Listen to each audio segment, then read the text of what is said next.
Thank you, Dr. Vital, Rabbi Weinberg, esteemed faculty, family, and friends.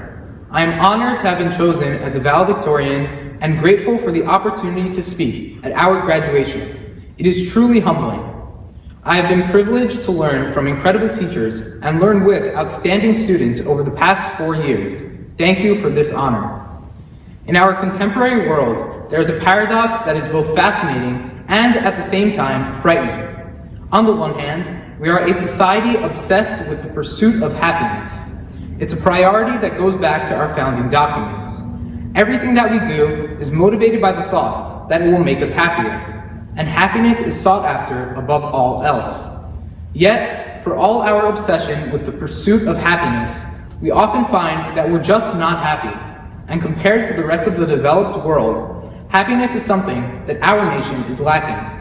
Despite our emphasis on this priority, it hasn't seemed to make us happier. In our own lives as high school students, much of our stress can be chalked up to chasing happiness. We have driven ourselves crazy over tests, assignments, and college applications. If we were to pause and ask ourselves why we do this, our answer would likely be to get into a better college so I can secure a better job and make more money. I'll be able to live a more luxurious lifestyle, afford nicer things, retire earlier, and then I'll be happy. But is this really what brings happiness? In his poem, The Station, Robert Hastings described this paradox through the following metaphor. We're on a train, and we wait anxiously to reach one station or another. We tell ourselves that once we reach our station, it will all be worth it. We'll finally get to live happily ever after. However, as Hastings put it, sooner or later, we must realize there is no station, no one place to arrive at once and for all. The station is only a dream. It constantly outdistances us. We put so much emphasis on reaching the final station that we don't realize we're not even happy anymore.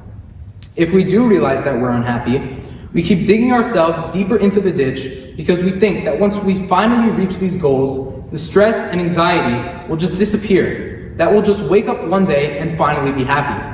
But this won't be true if we don't enjoy the journey.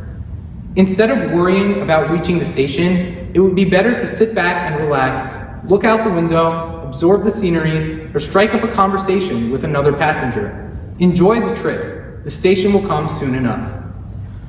The society around us often makes it difficult for us to maintain this way of thinking. In his well-known high school commencement speech, author David McCullough Jr. said, "In our unspoken but not so subtle Darwinian competition with one another, we have of late come to love accolades more than genuine achievement. We have come to see them as the point, and we're happy to compromise standards or ignore reality if we suspect that's the quickest way or only way to have something to put on the mantelpiece, something to pose with, something with which to leverage ourselves into a better spot on the social totem pole. No longer is it how you play the game, whether you win or lose, or learn, or grow, or even if you enjoy yourself doing it. We've cheapened worthy endeavors, and to paraphrase, volunteering on a chesed mission becomes more about building the resume than about the well-being of those in need.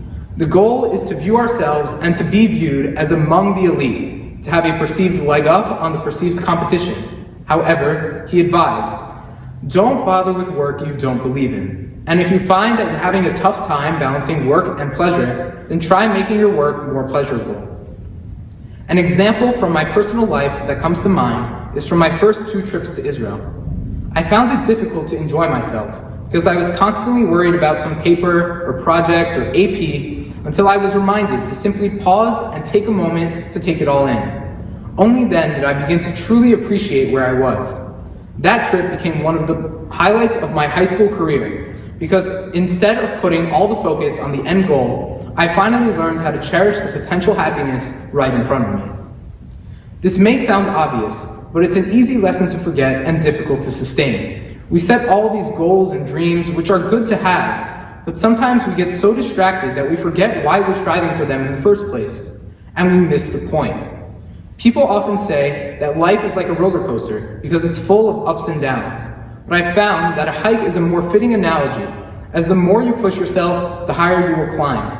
And you should aim to climb high. Strive to be great. Work hard, but love the work. As McCullough put it, Hike the mountain not so you can plant your flag at the top, but to embrace the challenge, enjoy the air, and behold the view. Climb it so you can see the world, not so it can see you. The second parak of Pirkei Avot begins, Rabbi Omer, Ezohi derech yeshara she'yavor lo ha'adam. Rabbi Yehuda Nasi says, what is the straight and correct path that a person should choose for himself? He answers, Kol shehi tiferet le'osea v'tiferet lo min ha'adam. One way to understand this statement is that a person should do what is pleasing for Hashem and for humanity. However, most Rishonim understand the Mishnah differently. The word oseha is not referring to Hashem, but rather to the person himself. Obviously, a person should do what Hashem wants, but a person should also do what is good for him and what is good for those around him. All three of these factors are important. If a person is missing one of those components, he's missing a crucial aspect of how he lives his life. These are the three questions a person should ask himself when making an important decision. What does Hashem want from me? What do I want? And what will benefit those around me? Over the course of high school, we've had plenty of memorable moments, made countless new friends, and built strong bonds with many of our teachers. We've had the opportunity to grow as people and as Jews, and looking back, we can see the progress we've made over the past 4 years and appreciate where we are and who we are now. But we shouldn't have to wait until something is gone to understand its value, or wait until graduation to appreciate the journey that got us there. So, to my classmates, I say this: enjoy each stage of life, even as you encounter new challenges along the way. Cherish the people around you, who support you in the good times and comfort you when things get tough. Work to accomplish great things. Try to go far in life, but don't forget what's really important. Don't let the pursuit get in the way of true happiness and fulfillment. Strive not just for those things which will benefit you, but remember what Hashem asks of you, and also that which will benefit those around you. Sometimes life is hard, and that's okay. When life gets crazy, don't forget to take a moment to sit back and smell the roses. Congratulations and mazal tov to accomplishing great things without forgetting what's really important.